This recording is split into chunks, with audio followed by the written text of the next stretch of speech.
Comunidad, ¿cómo están? Muchas gracias por escucharnos en esta recopilación de historias de brujas, donde vamos a contar 3 nuevas historias y al finalizar podrán escuchar historias que se perdieron en el pasado en este canal.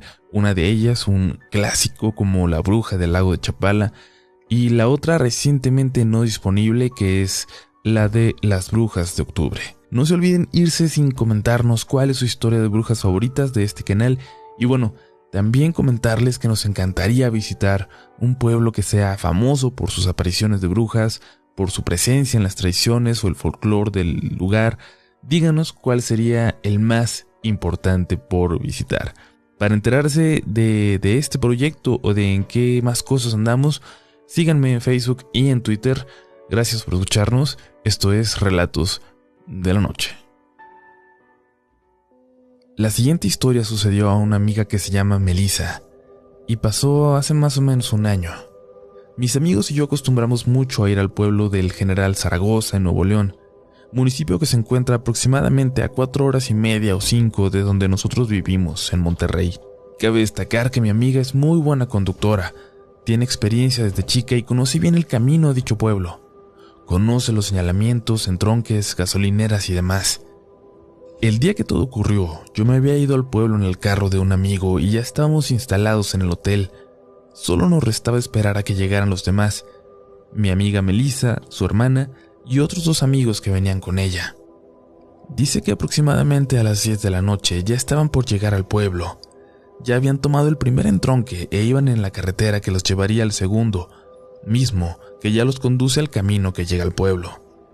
Ella ya sabía bien a qué altura estaba el entronque, muy bien iluminado y con un aviso que anunciaba el nombre de dicho tramo. De igual forma, esa noche, ella ya había calculado con cuánta gasolina llegarían a la última gasolinera que hay antes del pueblo. Todo estaba bajo control. Los 2 amigos que iban con ella en la parte de atrás iban tomando desde que salieron de Monterrey y obviamente ya le habían solicitado varias veces que se parara a la orilla de la carretera para orinar. Fastidiada un poco y con muchas ganas de llegar, decidió ya no detenerse hasta que mínimo agarrara el segundo entronque y avanzaran más en el trayecto. En eso, típico de personas alcoholizadas en carreteras oscuras y desoladas, una de las chicas que iban atrás, mi amiga Susana, comenzó a decir: «Imagínate que se nos apareciera una bruja ahorita».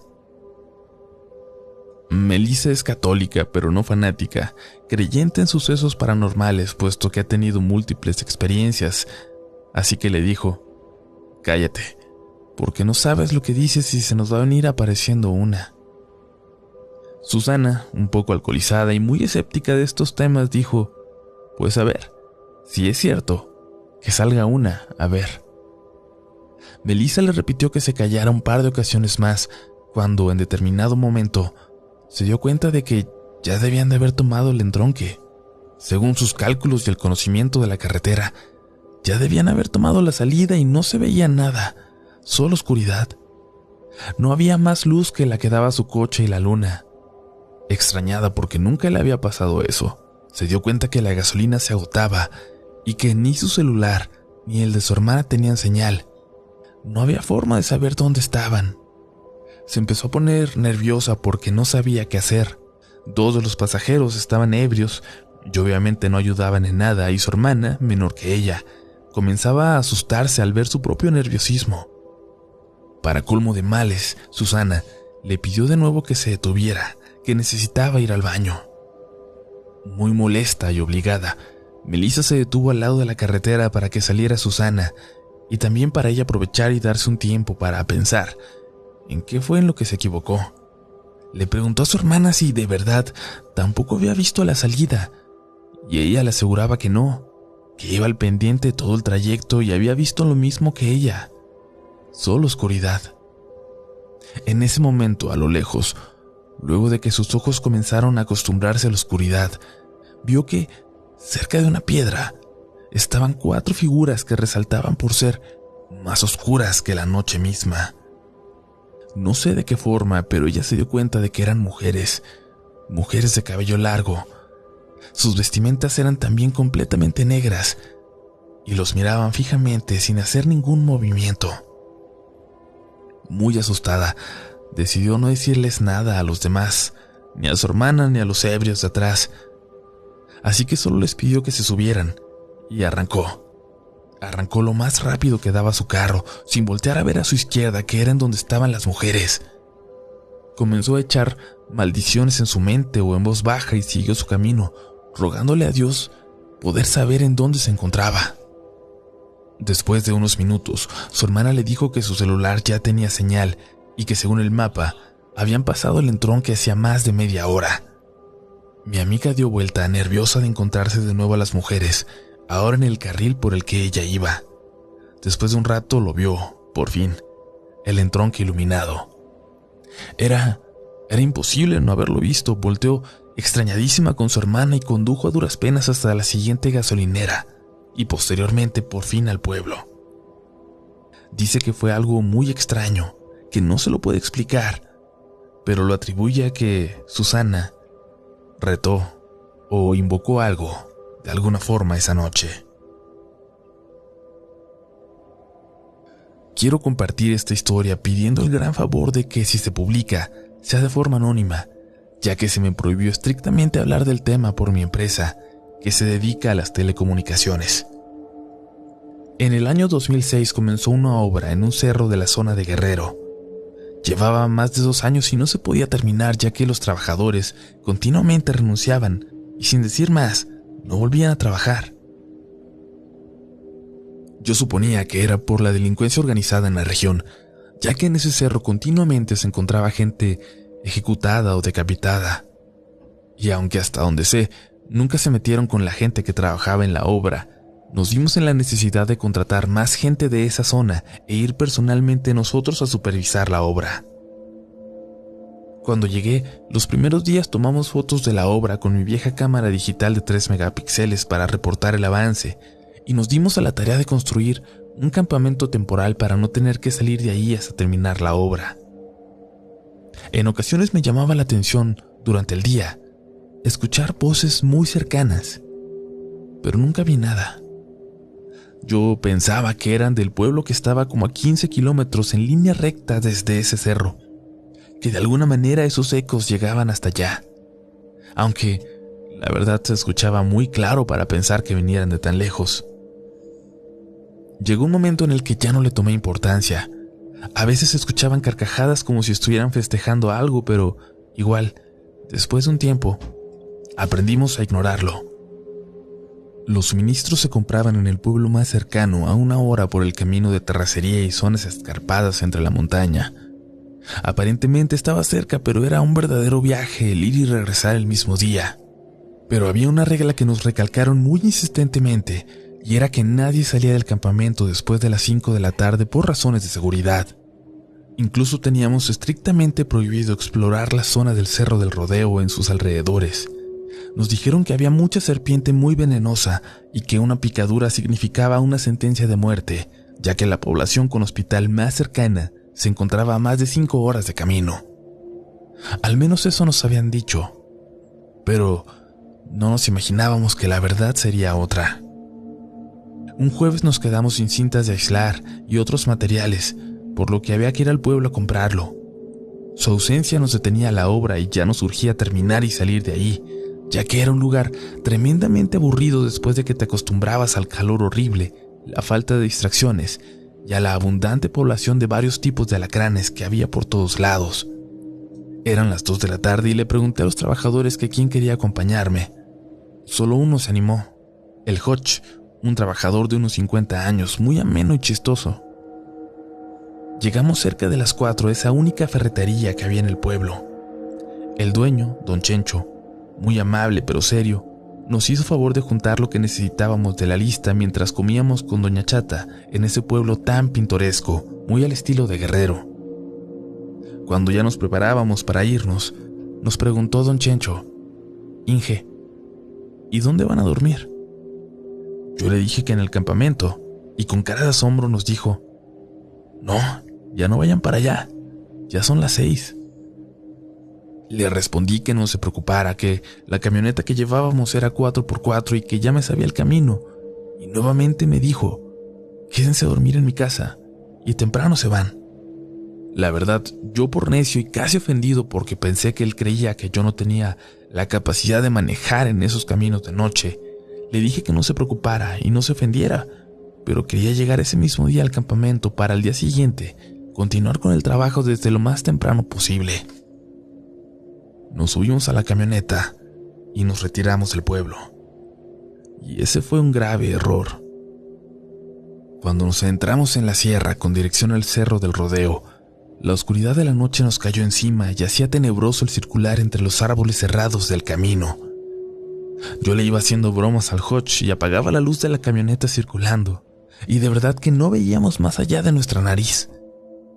Llegamos a un punto en el que había un claro entre los árboles y vimos la punta de otro cerro donde las estrellas se veían por miles por la falta de luz, tan lindas que nos detuvimos a verlas. No se podían distinguir las constelaciones de tantas estrellas que había, y me dijo asombrado el Hodge: Inge, mira allá arriba en el cerro, esas luces. Volteé y vi que eran como 10 o 15 luces como danzando arriba del cerro. Yo puedo describirlas como cuando se quema un papel y su movimiento era así, como cuando se quema un papel grande y se eleva por el viento pero con voluntad en su dirección.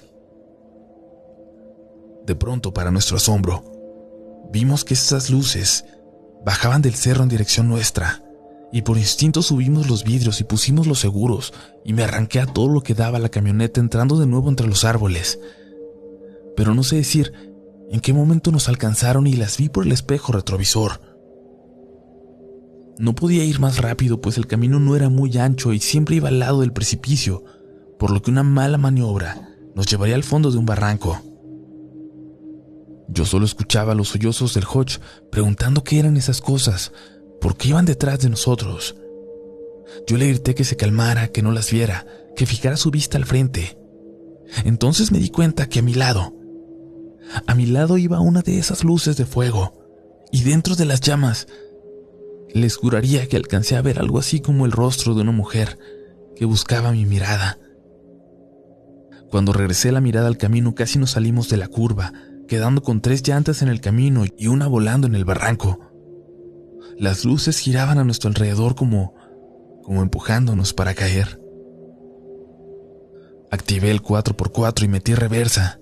Las 3 llantas que aún tocaban el suelo trabajaron como nunca y solo escuché el rozar del suelo con la camioneta hasta que nos sacó de la caída y me arranqué de nuevo al camino. No sé decir cuánto tiempo más nos siguieron, pero a mí se me hizo una eternidad, hasta que de pronto se dispersaron. Cuando llegamos al campamento, nos detuvimos y quedamos los dos en silencio sin que nos cayera el 20. Cuando nos bajamos, fuimos directo a las tiendas de campaña y dormimos, o al menos eso intentamos hacer. Pasaron los días y el tiempo, terminamos la obra y salimos de ahí. Cuando llegué a la oficina a hacer el reporte de obra, ingresé datos, fórmulas, tiempos e imágenes del sitio en la presentación, de cómo lo encontramos y cómo lo terminamos.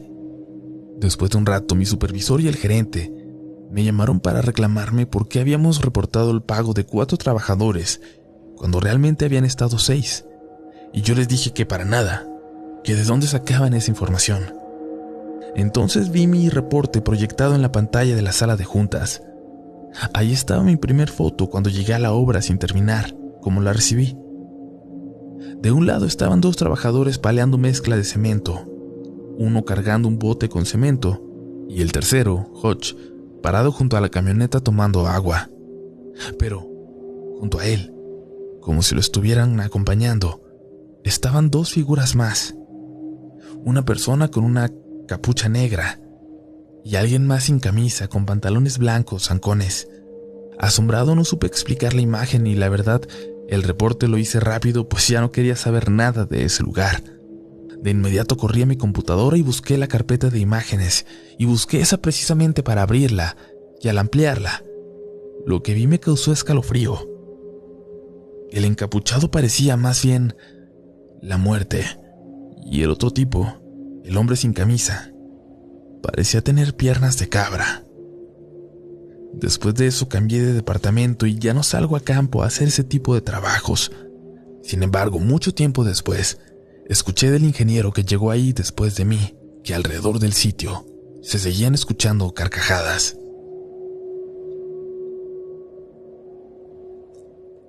Trabajo actualmente para seguridad privada, así que agradecería que mi información personal se mantenga en el anonimato, también porque las personas que voy a mencionar en esta historia trabajan o trabajaron en ramas muy importantes de seguridad militar. A los 20 años decidí enlistarme en el ejército. Desde pequeño añoraba ser policía o militar. Cuando yo era apenas un soldado raso, llegó un general al cuartel buscando nuevos escoltas, soldados rasos como yo o cabos o sargentos segundos que fueran sus guardaespaldas. Mis compañeros se negaban a tal labor, no solo porque era demasiada responsabilidad, sino porque era un trabajo sumamente pesado. Si de por sí ser un soldado es muy difícil, ahora ser guarura de un general lo es mucho más. Yo sí acepté. Prefería 1000 veces andar paseándome en una camioneta por toda la ciudad que seguir haciendo guardia en una caseta olvidada en la cima de un cerro. A diferencia de mis otros superiores, el general resultó ser mucho más educado, mucho más amable con nosotros y siempre enfocado en su trabajo. Siempre me pareció que era una persona con nervios de acero.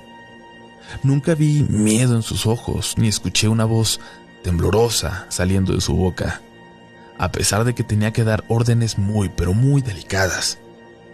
Nunca vi ningún rasgo de duda ni terror en él, hasta aquella noche.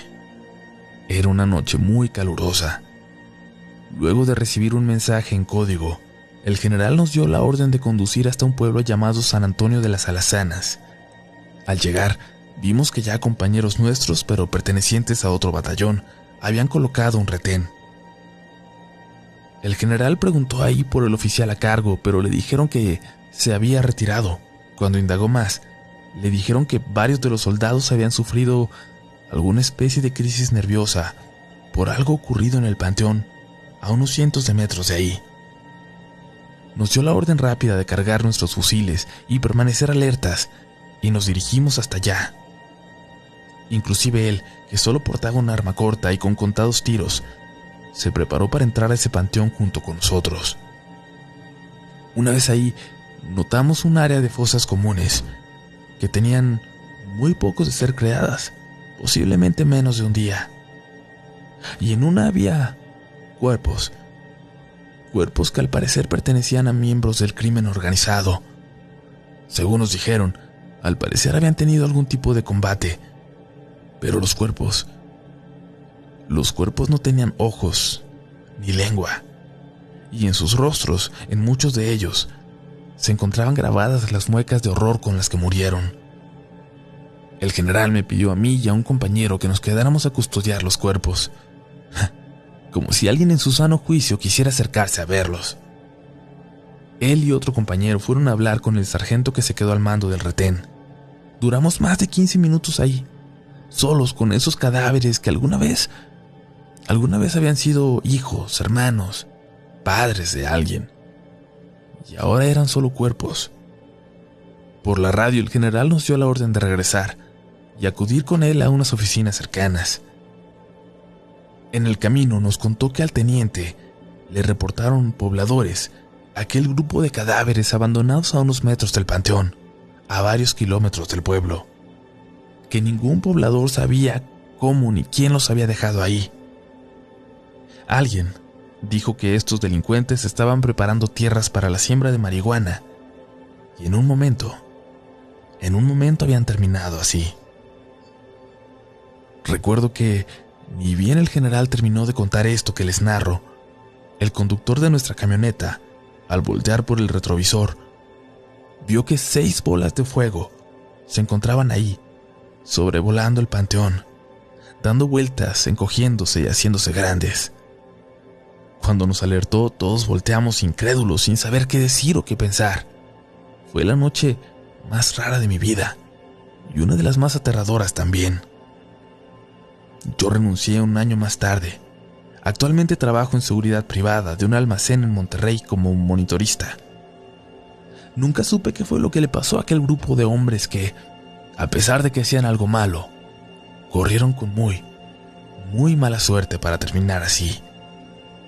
Algunas de las pocas personas a las que les he contado esta historia me dicen que esas luces eran en realidad brujas y que estos hombres se metieron probablemente a hacer cosas ilegales a un lugar custodiado por esas mujeres con poderes místicos. Yo en verdad no lo sé, y realmente deseo nunca saberlo.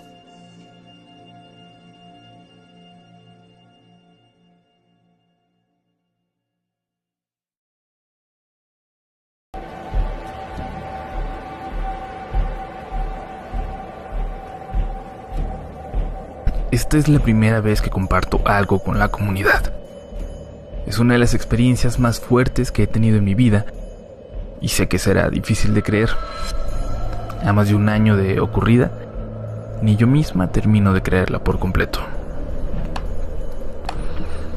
No soy una persona crédula o religiosa, todo lo contrario. Soy estudiante del IPN y espero estudiar Ingeniería Química Industrial.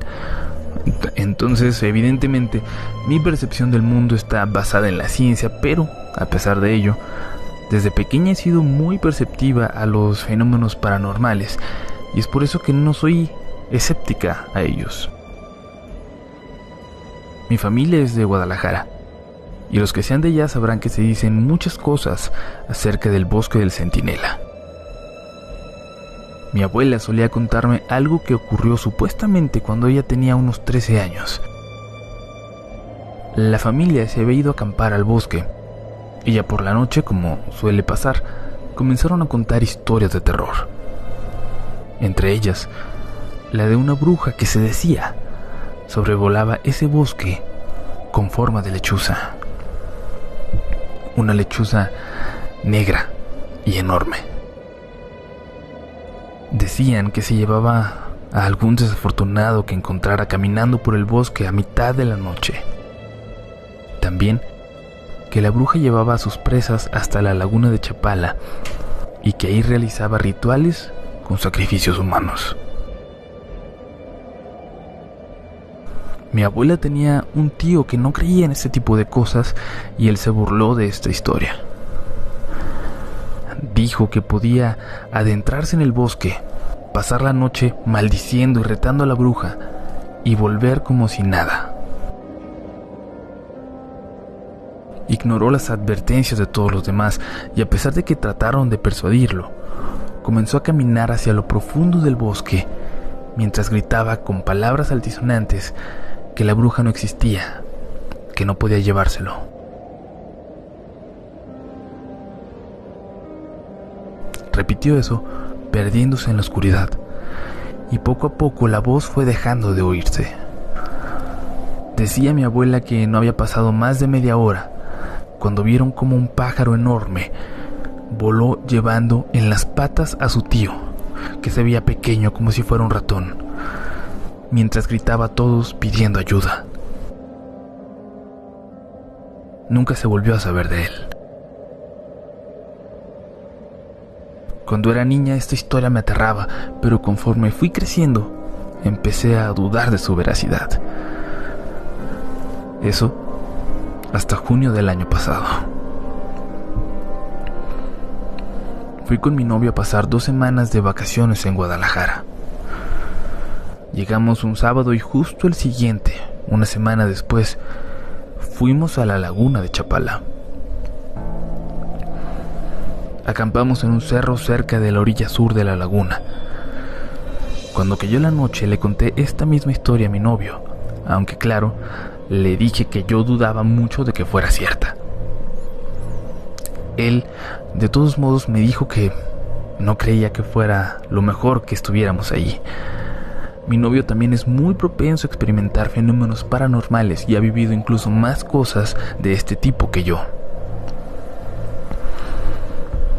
Dijo que las brujas tienen olfato para las personas que no creen en ellas, algo así como lo que se dice de ciertos animales sobre que pueden oler tu miedo. Eran cerca de las 12 de la noche. Estábamos acostados en el cofre del coche viendo el cielo estrellado, un cielo que no podemos disfrutar así en la Ciudad de México. Todo parecía estar bien, completamente normal. Platicábamos de lo más tranquilos cuando sentimos un escalofrío, los dos al mismo tiempo. Él se sentó y miró alrededor y se notaba muy alarmado.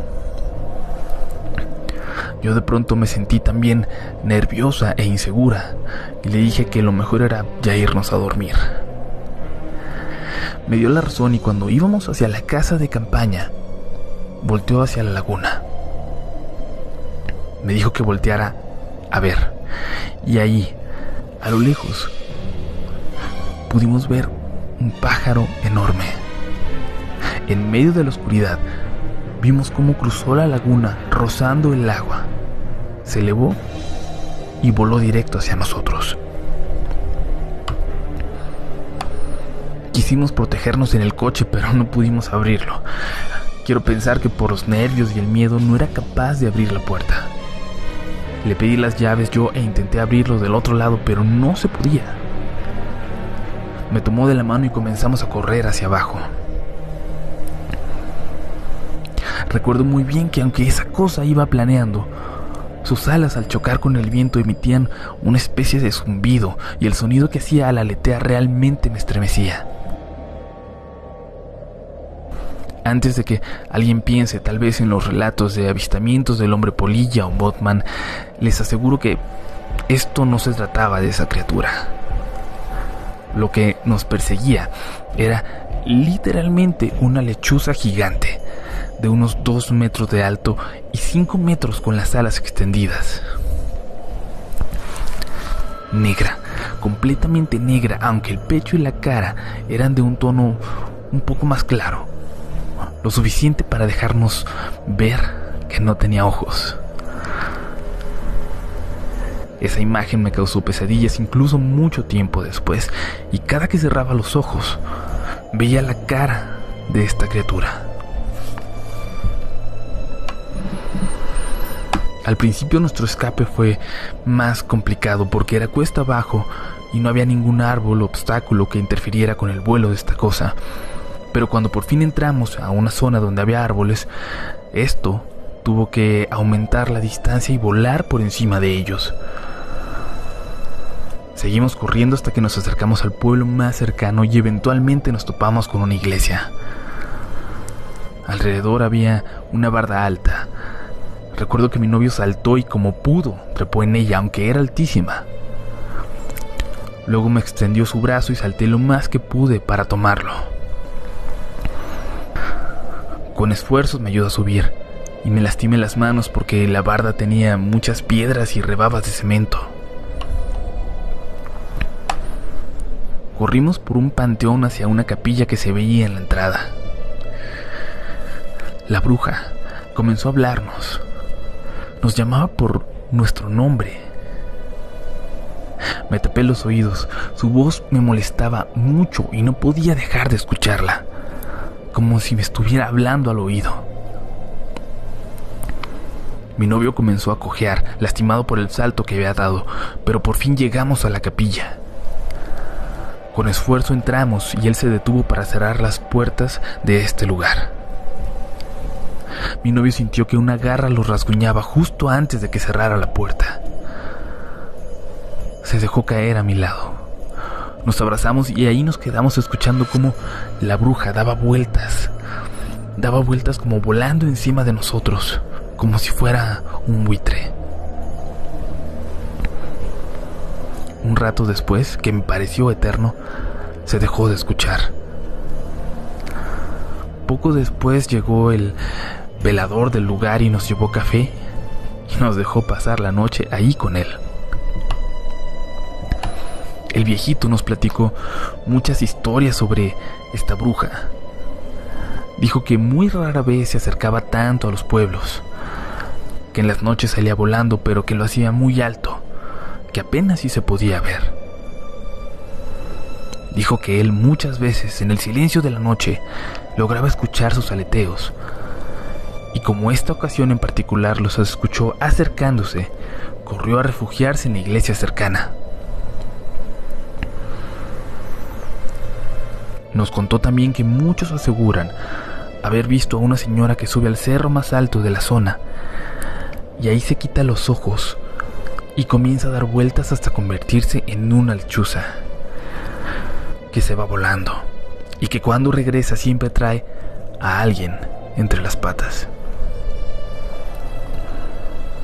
Nadie, nos dijo, ha visto dónde aterriza para hacer sus rituales, pero cuenta que han encontrado altares y evidencia de misas negras en distintos lugares de la zona.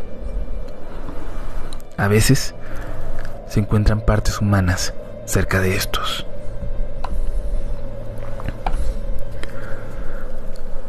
Cuando amaneció, el Señor llevó al padre de la iglesia, y curó nuestras heridas con agua bendita. Y es que se dice que las heridas de una bruja solo se logran cerrar si las lavas de esta manera. Quedamos lastimados, asustadísimos, con rasguños, pero vivos. El velador incluso nos enseñó cómo tumbar a las brujas, entre comillas, para no estar indefensos si volvíamos a toparnos con una. Si no fuera por las heridas que sufrimos, por las cicatrices que nos han dejado, hubiera pensado que todo eso fue una pesadilla. Regresamos por nuestras cosas, recogimos todo y nos fuimos de regreso a Guadalajara. Y tal vez muchos me crean loca. No me crean o piensen que estábamos ebrios o drogados. La verdad no me importa. Sé lo que vi, sé lo que sentí, y a los que me crean, muchas gracias de verdad.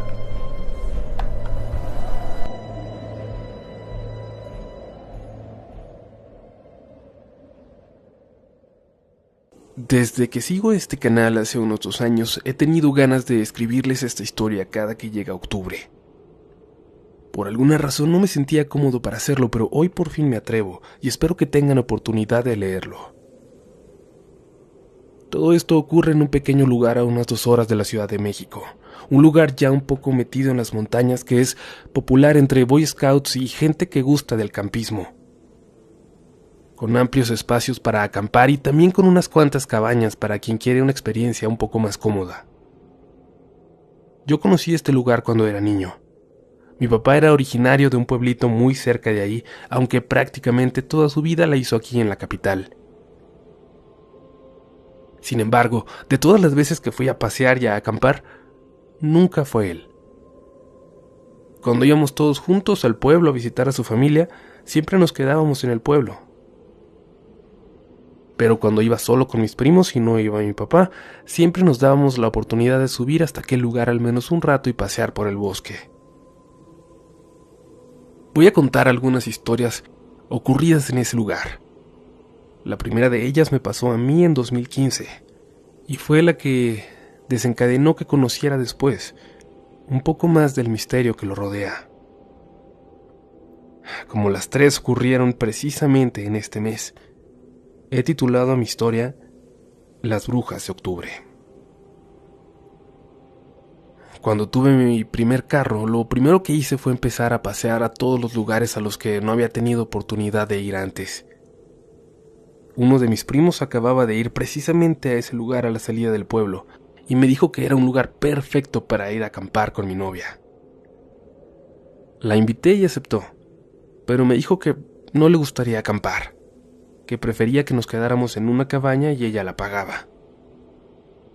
Así lo hicimos. Reservamos una cabaña y nos encaminamos a pasar un tranquilo fin de semana lejos del bullicio de la ciudad y del tráfico. Llegamos el viernes por la noche a cenar a la casa de mis tíos en el pueblo, y ya pasadas de las 9 nos dijeron que ya no alcanzaríamos a llegar antes de que nos cerraran. Así que decidimos quedarnos ahí y subir hasta el sábado por la mañana. La verdad no nos dolió desperdiciar una noche ya pagada porque nos la pasamos muy a gusto con mi familia. El sábado también fue muy ameno. Al subir, caminamos un rato. Mi novia se dedicó a hacer muchas fotos y luego hasta hicimos de comer en una fogata. En ese lugar hay muy mala señal. Hay lugares muy específicos en donde solo ahí llega y los datos del celular llegan solo por momentos. Así que pensamos que esa desconexión de tu vida normal podía resultar tranquilizante. Estábamos a punto de lamentarlo. Eran las 8 de la noche, más o menos, cuando recibí un mensaje de Facebook de uno de mis primos. A él no lo había visto la noche anterior, aunque también vive con estos tíos. Su mensaje me provocó una gran incomodidad. Lamento no haberte visto, primo. Ya sé que se fueron a acampar. Cuídense mucho. Yo sé que parece raro, pero confía en mí en que es mucho mejor que acampen lo más lejos que se pueda de la zona de las cabañas. El mensaje no decía nada más. Le pregunté que por qué lo decía, pero mi mensaje no salió. Noté entonces que nosotros dos éramos los únicos en la zona de cabañas.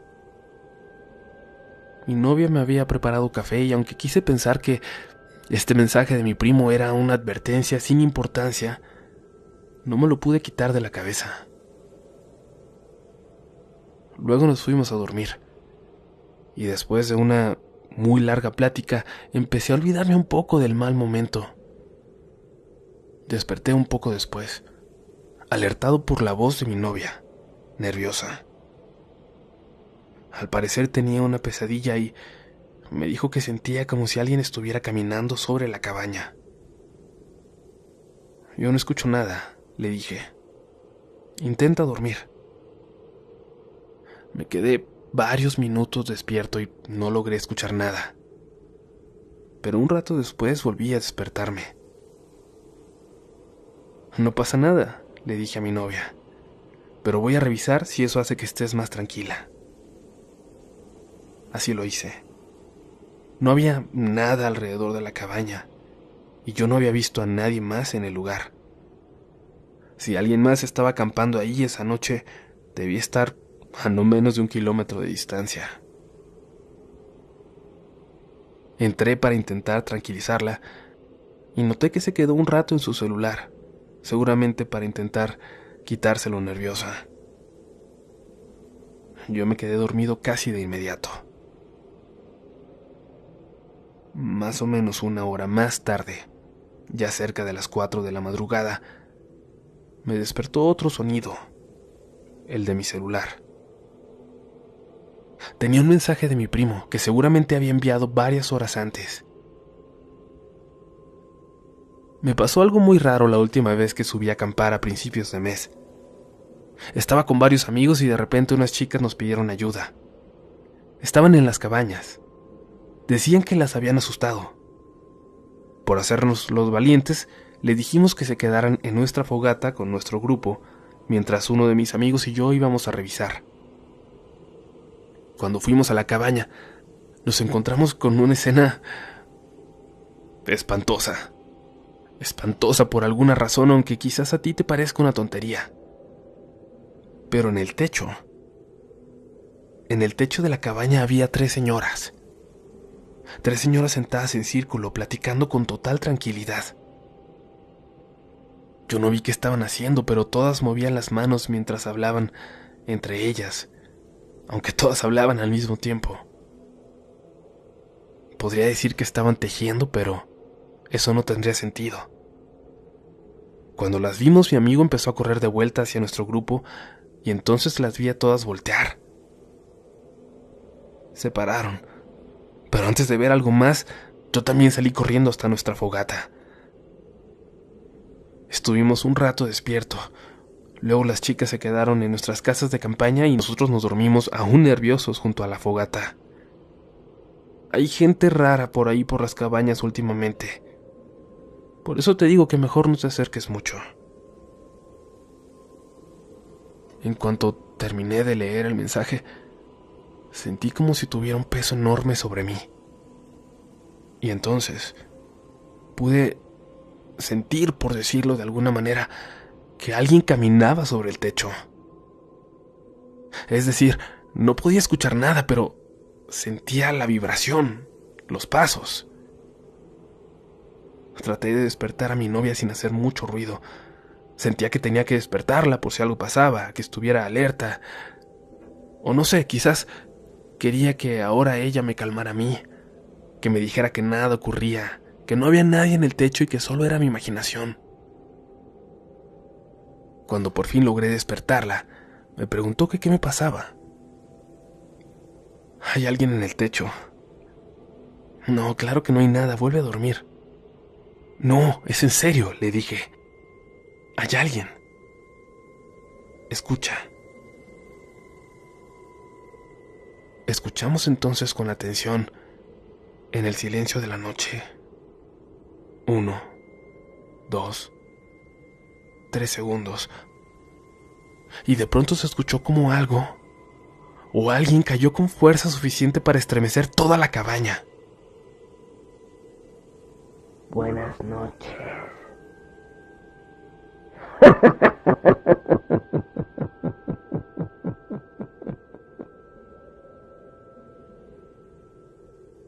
La voz de una mujer se escuchó gritando desde afuera, burlándose de nosotros. Salimos corriendo. Llegamos al auto así como estábamos en pijama y aceleramos hasta la entrada, cerrada ya con cadenas. Nos quedamos dormidos ahí, en el carro junto a la entrada, hasta que nos despertó un muchacho que abrió por la mañana. Le contamos lo que nos pasó y, sin refutarnos nada, nos dijo que él nos podía acompañar por nuestras cosas si no nos animábamos a ir solos. Cuando llegamos nos dimos cuenta que todo estaba revuelto en la cabaña. Todas nuestras cosas estaban regadas, algunas incluso afuera del lugar. Pero no faltaba absolutamente nada.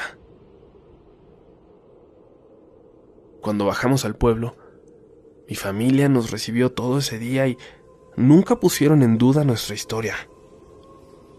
Mi primo, el que me mandó el mensaje, la escuchaba incluso con particular atención y luego llamó a sus amigos para contarles.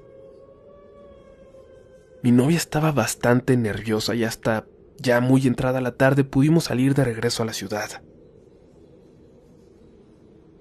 Cuando se lo platiqué a mi papá, me regañó muy feo y me dijo que él siempre dejó claro que no era bueno subir a esa zona de la montaña, menos en esa época del año. Le pregunté por qué y me contó entonces sus experiencias con las brujas de octubre. Cuando le platiqué a mi papá mi horrible experiencia en ese lugar, me regañó muy feo y me dijo que él siempre dejó claro que no era bueno subir a esa zona de la montaña, menos en esa época del año. Le pregunté por qué y me contó entonces sus experiencias con las brujas de octubre. Notaba que no le era fácil hacerlo. Después de todo, había pasado toda mi vida sin que él me contara esas experiencias en particular, y por lo que sé, ni siquiera mi mamá las conocía con exactitud. Lo primero que ocurrió fue cuando él todavía era un niño. Era muy pequeño, de unos 4 años, pero por lo terrible del recuerdo, decía tenerlo en su memoria con total claridad, como si hubiera ocurrido ayer. Pero ocurrió un octubre de hace ya muchos ayeres. Él era entonces el más pequeño de los primos, y todos lo llevaban de un lado a otro, consintiéndolo porque era muy gordito y daba una apariencia bastante tierna. Así fue como en una ocasión se lo llevaron los primos hacia aquella zona de la montaña a acampar. El mayor de ellos iba con su novia, pero ninguno pasaría de los 13 o 14 años. Cuando llegaron a la zona donde ahora están las cabañas, comenzaron a jugar a las escondidas, corriendo de un lado a otro, riendo y disfrutando de una tarde en familia.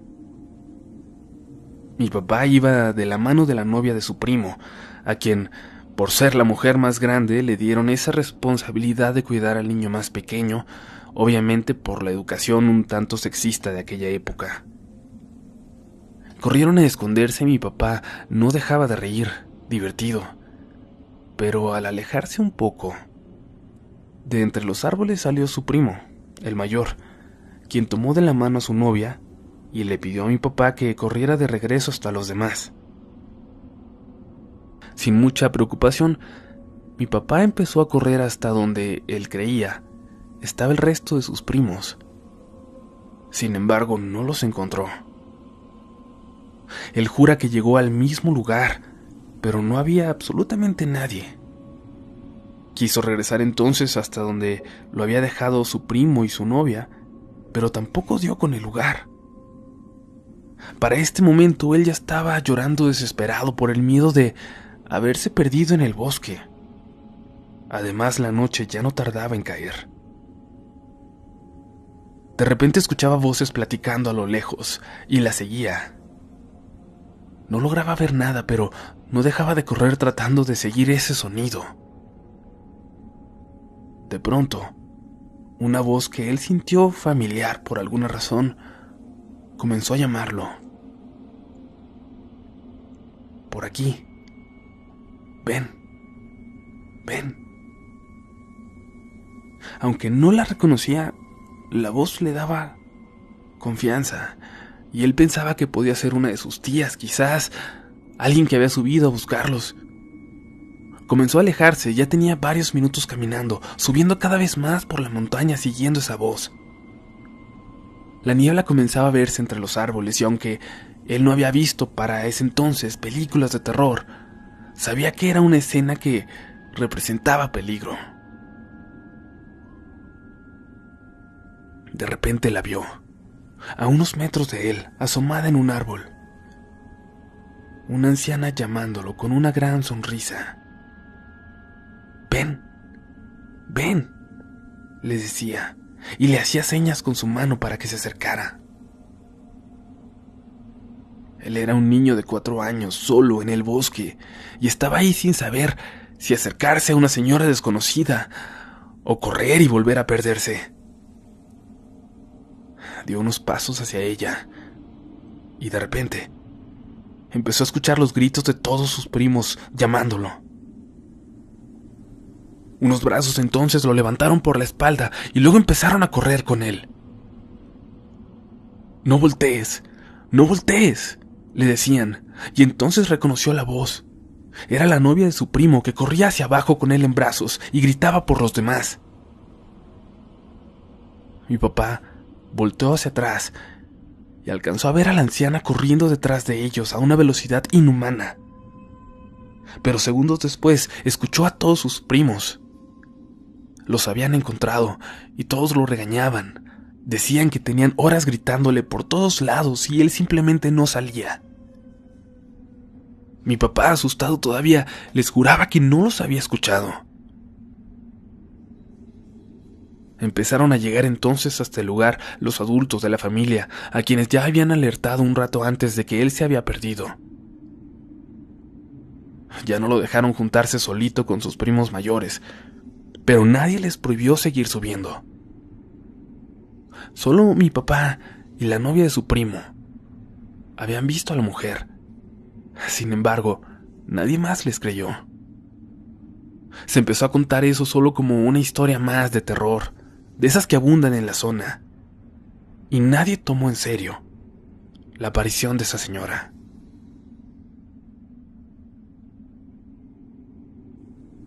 Y bueno, la verdad es que hay varias historias al respecto en la familia e incluso ahora que ya he platicado al respecto, parece ser algo conocido en el pueblo. Pero solo quiero concentrarme en lo que me ocurrió a mí y lo que después me platicó mi papá. Y este es el siguiente relato. Cuando ya tenía él casi la mayoría de edad, estaba en la prepa y ya vivía en la Ciudad de México. Aquella ocasión en que se perdió en el bosque se había convertido ya tan solo en un mal recuerdo, aunque siempre tuvo la misma precaución al subir a esa zona del lugar. De hecho, prefería no hacerlo, aunque alguna vez tuvo que acercarse. Era ya casi finales de octubre, un fin de semana, cuando acudió a visitar a la familia al pueblo. Algunos de sus primos más pequeños habían subido a pasar el día en la montaña, y él solo pensaba en cómo todos los demás podían hacerlo con total normalidad, cuando para él eso ya se había convertido en una misión casi imposible. Estaba platicando con sus tías cuando de pronto empezó a escuchar un escándalo que venía desde la calle. Cuando salieron para ver qué pasaba, una escena los impactó. Un niño bañado en sangre al que cargaban varios hombres buscando ayuda, gritando que lo habían encontrado en un barranco no muy lejos de ahí. Las tías entonces se pusieron histéricas porque era uno de los niños que había subido con los primos de mi papá. Se subió corriendo a la camioneta de uno de los vecinos que también tenía un hijo en la montaña y que aceleró para ir a buscarlos. Vio cómo otras camionetas aceleraban detrás de ellos. Apenas eran las 5 de la tarde, pero la niebla comenzaba a comerse la montaña, a dejarla en la penumbra total. Esto haría muy difícil buscarlos.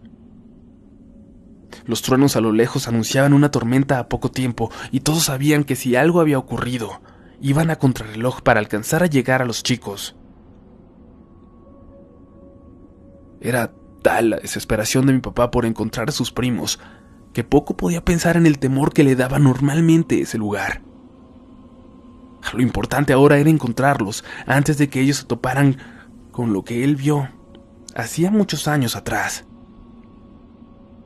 Lo que ocurrió a continuación es sumamente extraño. Un grupo de jóvenes que participaban en la búsqueda comenzó a escuchar un escándalo en la montaña, cerca de ellos.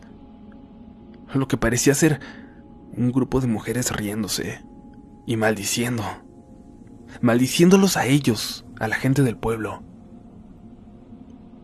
Tal vez, sin conocer a fondo las leyendas del lugar, buscaron a esas mujeres por todos lados siguiendo sus voces. Sin embargo, nunca pudieron hallarlas. Las voces, eso sí, se llegaron a escuchar justo a su lado, aunque nunca las vieron y no descubrieron de dónde provenían. Los ecos de la montaña juegan malas bromas, pensaron después. Pero déjenme decirles que, precisamente en ese mismo momento, pero del otro lado de la montaña, otro grupo, el de mi papá, se toparía con algo espantoso.